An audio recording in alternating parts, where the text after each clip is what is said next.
अस्सलामुअलैकुम, मेरा नाम फैज़ान तनवीर है और आज की इस वीडियो में हम लोग बात करने वाले हैं 11 स्ट्रेटजीज़ के बारे में जो कि आपको बोर्ड एग्ज़ाम में 90% मार्क्स प्लस सिक्योर करवाएगी। आज की वीडियो में हम लोग जिन स्ट्रेटजीज़ के बारे में बात करने वाले हैं, आप लोग 11 के स्टूडेंट हैं, 9th के, 10th के, 12th क्लास के बोर्ड एग्ज़ाम की प्रिपरेशन करने वाले स्टूडेंट्स हैं, सबके लिए बहुत इंपॉर्टेंट होने वाली हैं क्योंकि हम लोग इसमें सारी की सारी चीज़ें डिस्कस करेंगे सिर्फ 11 स्ट्रेटजीज़ के अंदर कि आपने 90% प्लस मार्क्स कैसे सिक्योर करने हैं। अब जैसा कि अगर मैं आप लोगों से बात करूं तो यार इस तरीके से है कि पहले थे हमारे सारे के सारे सब्जेक्ट्स सारी क्लासेस के लिए, लेकिन उसमें हम लोग ये उम्मीद लगाते थे कि यार हम लोग पास हो जाएं तो बहुत अच्छी बात है यार, अच्छे नंबरों से पास हो जाएं यार। लेकिन कोई बच्चा, बहुत कम बच्चे इस तरह होते थे जो कि 90 प्लस या 95 प्लस मार्क्स के लिए एम करते थे और अब वो 95 मार्क्स अचीव भी करते थे। लेकिन अब क्योंकि हमारे पास टाइम थोड़ा ज़्यादा मिल गया हमें प्रिपरेशन के लिए और हमारे सब्जेक्ट्स भी सिर्फ 3 हैं, ठीक है, 3 या 4 सब्जेक्ट्स हैं इलेक्टिव वाले, तो अब किसी बच्चे को ये नहीं कहना चाहिए कि यार मैं बस पास हो जाऊंगा, क्योंकि अब सब्जेक्ट बहुत ज़्यादा कम है। तो अब हर बच्चे को 90 प्लस मार्क्स सिक्योर करने ही चाहिए, ठीक है। तो उनके लिए कुछ स्ट्रेटजीज़ है जो कि आज की वीडियो में हम लोग डिस्कस करने वाले हैं। तो इसलिए आप लोगों से बस यही एक रिक्वेस्ट करूँगा कि आपने वीडियो को स्टार्ट से लेकर एंड तक देख लेना है, ताकि मुझे बहुत खुशी होगी कि अगर आप लोग मेरी इस वीडियो को देखने के बाद कुछ ना कुछ सीख कर जाएँ। तो चलिए आज इस वीडियो को शुरू करते हैं।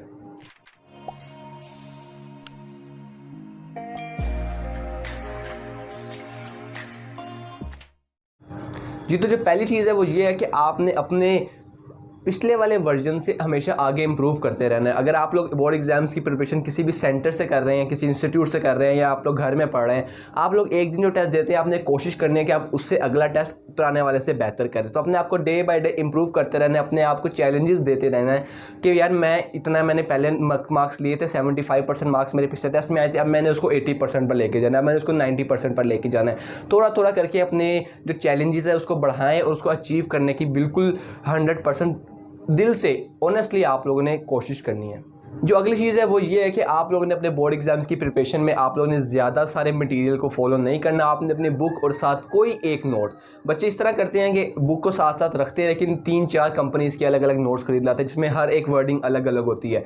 लेकिन जो टॉपर्स होते हैं, जो टॉपर का एम रखते हैं, उन्होंने हमेशा एक बुक को टैली करना होता है, या अगर उनके बुक से सेटिस्फाइड नहीं है, यानी कि उनको लगता है कि सफिशेंट यहाँ पर मटीरियल नहीं लिखा, तब वो चाहते हैं अपने दूसरे किसी एक पब्लिशर के नोट की तरफ। और आपने इसी तरीके से सारी तैयारी एक ही नोट से करनी है। अगर आप ज़्यादा सारे नोट्स देखेंगे तो किसी में कुछ लिखा होगा, किसी में कुछ लिखा होगा, तो आप लोग डाइवर्सिफाई हो जाएंगे, ठीक है। आप लोगों को समझ नहीं आएगा कि हमें कौन सा मटेरियल कहाँ से करना चाहिए, कौन सा कहाँ से करना चाहिए। तो अपने जो बाउंड्री है ना, लिमिटेशन, उसको थोड़ा स्क्वीज़ करें ताकि आप लोग सिर्फ लिमिटेड और जितना सफिशिएंट मटेरियल आपको चाहिए बोर्ड एग्जाम्स के लिए उतना ही तैयार करें। जी, तो जो तीसरा पॉइंट है वो ये है कि आप लोगों ने अपने वीक पॉइंट्स पर खास तौर पर फोकस करना है। आप लोगों के वीक पॉइंट्स किस किस तरह से आप लोगों के मार्क्स को डाउन करते हैं, वो वीडियोस भी मेरे चैनल पर मौजूद हैं, आप लोग चाहें तो उसको देख सकते हैं चैनल पर जाकर। लेकिन मैं आप लोगों को चीज़ बताने वाला हूँ, वीक पॉइंट से मुराद ऐसा होता है कि कुछ बच्चों की राइटिंग बहुत वीक होती है, कुछ बच्चों की याद करने की कैपेसिटी बहुत वीक होती है, कुछ बच्चों की पेपर प्रेजेंट करने की जो कैपेसिटी होती है वो बहुत ही वीक होती है। तो आप लोगों ने अपने जो वीक पॉइंट्स हैं उन पर एट द टाइम ही आपने अपने कंट्रोल करना शुरू कर देना है। आप लोगों को अगर कोई चीज़ समझ नहीं आ रही, ठीक है, आपका वीक पॉइंट हुआ, आपने उसकी क्या करनी है, ज़्यादा से ज़्यादा प्रैक्टिस करनी है, ठीक है। उसको लिख कर याद करना है, उसको आपने ज़ुबानी याद करना है, आप उसको किसी दोस्त को, किसी मतलब फैमिली मेम्बर को आप लोग सुना सकते हो, समझा सकते हो। अगर कुछ भी नहीं है तो खाली दीवारों को समझाना शुरू कर दो। तो इस तरीके से जो चीज़ आप दूसरों को समझाओगे, ठीक है, वो आपको ज़्यादा बेटर तरीके से याद होगी। और अगर आपकी राइटिंग का मसला है तो आप लोग जो टेस्ट दे रहे हो, जितनी प्रिपरेशन कर रहे हो, जिस इंस्टीट्यूट से कर रहे हो, वहाँ पर ज़्यादा से ज़्यादा फोकस करना है कि मेरी राइटिंग अच्छी होनी चाहिए। और अगर टाइम पे पेपर मुकम्मल नहीं होता तो इसकी भी आप लोगों ने प्रैक्टिस करनी है। तो सारे के सारे वीक पॉइंट्स आपने बोर्ड के हॉल में जाने से पहले मुकम्मल कर जाने हैं। जो अगला पॉइंट है वो है हमारा कि आप लोगों ने अपने जो टाइम है उसको अच्छे तरीके से अच्छी चीज़ों में यूटिलाइज़ करना है। अब हमारा जो टाइम है बोर्ड के एग्जाम में वो बहुत ही ज़्यादा कम रह गया, ठीक है। और आप लोग जो अदर एक्टिविटीज़ में अपना टाइम वेस्ट करते हो, या अब मैं ये नहीं कह रहा कि आप सिर्फ अपना टाइम वेस्ट करते हो, आप लोग जब स्टडी कर रहे होते हो तो अगर आप लोग कोई ऐसी चीज़ है जो कि छोटी है, ठीक है, उसका वेटेज कम है बोर्ड के एग्जाम में और आप उस पर ज़्यादा टाइम लगा रहे हो, तो ये आप लोगों के लिए एट द एंड डिसएडवांटेज होगा, ठीक है, आप लोगों के उसको घाटे में लोगे अगर आप लोग उस चीज़ पर ज़्यादा टाइम लगा रहे हो जो कि आपको पहले से ही आती है या जिसको सिर्फ रिवाइज़ की ज़रूरत है। तो अपना टाइम वहाँ से बचाकर उन चीज़ों पर लगाओ कि जहाँ पर आप लोगों को ज़्यादा याद करने की ज़रूरत है या जहाँ का वेटेज ज़्यादा है और आपको वो चीज़ नहीं आती। तो अपने टाइम को इस तरीके से आपने अच्छे तरीके से यूटिलाइज़ करना है और प्रोक्रेस्टिनेशन से बाज आना है, ठीक है। ये नहीं करना कि अच्छा मैं थोड़ी देर तक कर लूँगा, मैं कल कर लूँगा, मैं कुछ देर बाद कर लेता हूँ, मैं थोड़ा रेस्ट कर लूँ फिर कर लूँगा, क्योंकि रेस्ट अब आप लोग समझ लें कि रेस्ट आपके लिए बनी ही नहीं है, ठीक है, जब आपके बोर्ड के पेपर्स करीब है। जो अगला पॉइंट है वो कि आप लोगों ने अगर 95% या 90% से ज़्यादा सिक्योर करना है तो आप लोगों को पास पेपर्स यानी कि प्रीवियस ईयर पेपर्स का अच्छे तरीके से इल्म होना चाहिए। आप लोग जैसा कि जानते हैं, हर बार मैं आप लोगों को बताता हूँ कि जो आपका बोर्ड के एग्जाम होता है उसमें काफ़ी ज़्यादा चीज़ें प्रीवियस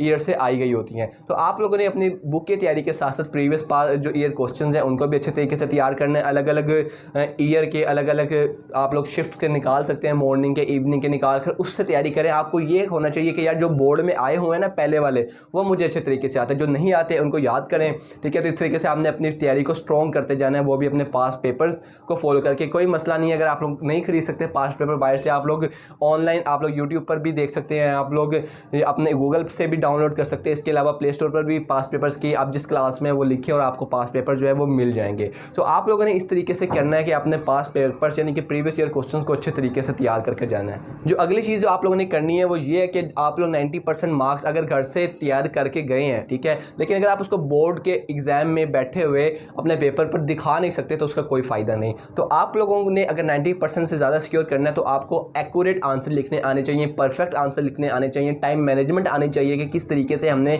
बोर्ड के एग्जाम में कितने क्वेश्चन को कितना टाइम देना है, कितने लॉन्ग क्वेश्चन को कितना टाइम देना है और किस तरीके से मैंने अपने पेपर को प्रेजेंट करके एग्जामिनर के सामने पेश करना है, क्योंकि एग्जामिनर के सामने आप नहीं, आपका पेपर आपको रिप्रेजेंट कर रहा होगा। तो इसलिए अपने पेपर प्रेजेंटेशन स्किल्स पर भी बहुत ज़्यादा आप लोगों ने फोकस करना है, ठीक है। ये सारी चीज़ें आप लोग ये नहीं कह सकते कि यार बोर्ड से एक रात पहले हम लोग ये चीज़ें कर लेंगे। आप लोग इसको अभी से ही स्टार्ट करें, ठीक है। जितने टेस्ट आ रहे हैं उसमें चीज़ों को इंप्लीमेंट करें, फिर आप लोग अपने जब बोर्ड के एग्जाम के बिल्कुल करीब पहुंचेंगे तब आप लोग अपने आप को इस स्टेज पर पाएंगे कि हाँ यार अब मैं अपने पढ़ाई से अपने तैयारी से सेटिस्फाइड हूँ, अब मैं बोर्ड में 90+ से ज़्यादा मार्क्स गेन कर सकता हूँ।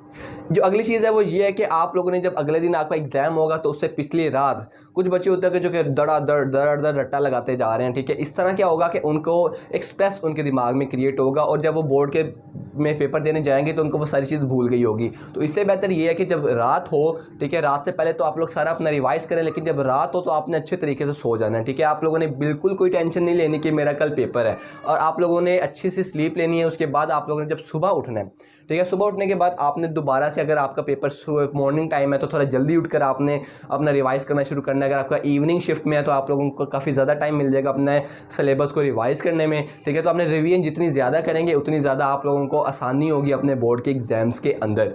अब बात करते हैं कि हम लोग जब आप एग्जामिनर आप बैठे हुए हैं हॉल के अंदर तब आप लोग किस तरीके से, आप लोगों ने सबसे पहली बात के टेंशन नहीं लेनी है आपके बोर्ड एग्जाम्स। अगर आपको कोई सवाल नहीं आता आपने बिल्कुल रिलैक्स रहना है। आप लोगों ने वो सवाल पहले कर लेने हैं जो कि आपको आते हैं, अच्छे तरीके से आते हैं, और इसके साथ आपने हड़बड़ी नहीं मचानी कि यार मैं जल्दी से पेपर करूँ और जल्दी से ये इस एग्जामिनर हॉल से पिंजरे से बाहर निकल जाऊँ। आपने आराम से अपना पूरा जितना आपको टाइम मिला आपने वो टाइम यूटिलाइज़ करना है और साथ साथ उसको धीरे धीरे से करना है। धीरे धीरे से मुराद है कि अपने टाइम को साथ देखते रहना कि यार मेरा इतना टाइम रह गया, मेरे इतने सब जो क्वेश्चन है वो पढ़े, टाइम पर पूरा करना है, ठीक है। ज़्यादा जल्दी निकलने की उस हॉल से कोई ज़रूरत नहीं है, ठीक है। कोई आपका इंतज़ार नहीं कर रहा होगा, जो इंतज़ार कर रहा होगा आपका दोस्त वो थोड़ी देर और इंतज़ार कर लेगा, लेकिन आपने अपना पेपर जो है वो पूरे टाइम पर देकर जाना है, ठीक है। अच्छे तरीके से अपने आप को सेटिस्फाई कर लेना है कि यार मैंने सारे सवाल कर लिए हैं, सबके आंसर भी ठीक हैं और मैंने सारा पेपर रीड भी कर लिया, कोई सवाल छोड़ा भी नहीं है। तब आप अपने आप को इस पोजीशन पे पाओगे कि यार अब मेरे 90% प्लस मार्क्स आ सकते हैं। लास्ट बस नोट द लीस्ट, जो आज की आपकी टिप है वो ये है कि आपने